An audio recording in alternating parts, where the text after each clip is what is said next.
যুদ্ধটা মূলত হচ্ছে ইরান এবং আমেরিকার মধ্যে।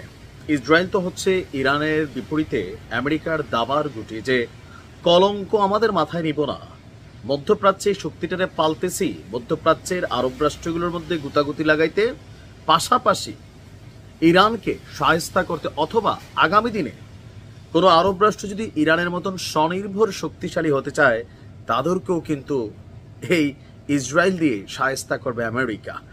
একদিকে দুই দেশের মধ্যে তীব্র লড়াই চলছে, অপরদিকে মার্কিন প্রেসিডেন্ট ডোনাল্ড ট্রাম্প বলছে ৬০ দিন সময় দিয়েছিলাম চুক্তি করতে, ৬১ দিনে এই পরিণতি, আর যদি এবারও চুক্তি না করো তাহলে পরিস্থিতি আরো খারাপ আকার ধারণ করবে।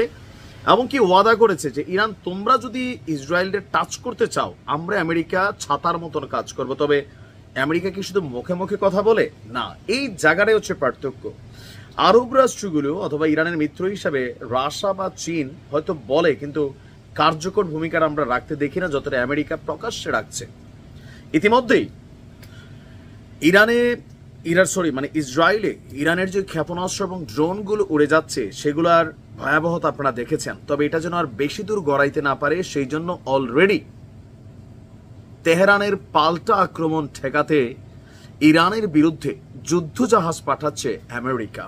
কিছুক্ষণ আগে ওয়াশিংটন পোস্টের এক প্রতিবেদনে যে তথ্যটা এসেছে, মার্কিন নৌবাহিনীর বরাত দিয়ে জানানো হয়েছে যে ব্যালিস্টিক ক্ষেপণাস্ত্র প্রতিরোধে সক্ষম বা ব্যালিস্টিক ক্ষেপণাস্ত্রগুলোকে আকাশেই ধ্বংস করে দিতে পারে এমন যুদ্ধজাহাজ, যেটার নাম হচ্ছে ইউএসএস থমাস হান্ডার, এটাকে পশ্চিম ভূমধ্য সাগর থেকে পূর্ব ভূমধ্য সাগরের দিকে নিয়ে যাওয়ার নির্দেশ দিয়েছে মার্কিন প্রেসিডেন্ট ট্রাম্প।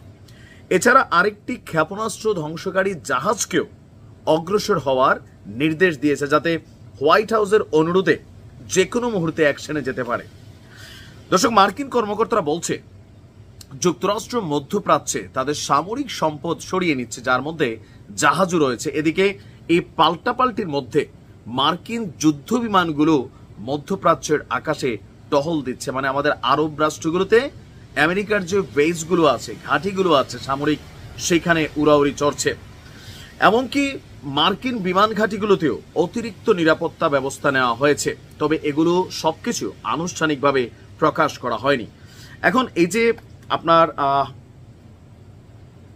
পূর্ব ভূমধ্য সাগরে যে ইউএসএস থমাস হান্ডার, এই জাহাজটা আসলে কি কাজ করবে? এটা হচ্ছে ইরান যে ক্ষেপণাস্ত্রগুলো পাঠাচ্ছে, যেহেতু ইরান এবং ইসরায়েলের মাঝখানে অনেকগুলো জায়গা, সাগর আছে, বিভিন্ন আরব দেশ আছে, কয়েকটা লেয়ারে ইরানকে ঠেকানোর জন্য চেষ্টা করছে আমেরিকা অন্য দেশগুলোকে দিয়ে। এমনকি জর্ডান নিজেদের পিঠ বাঁচাতে হোক, যে কোনো কারণে হোক, তারা কিন্তু পারপাস সার্ভ করছে। এরপরেও যেগুলো ঢুকে গেছে আর যেন ঢুকতে না পারে, সেই জন্য আমেরিকার এই ক্ষেপণাস্ত্র বিধ্বংসী জাহাজগুলো এই আকাশ সীমা দিয়ে উড়ে যাওয়া নির্দিষ্ট একটা এরিয়া, তারা অবশ্যই ইসরায়েলের আশেপাশে একটা বলয়ের মতন তৈরি করছে, ছাতার মতন তৈরি করছে, যে কোন দিক দিয়ে ইরান মারলে এটা কোন দিক দিয়ে যাবে।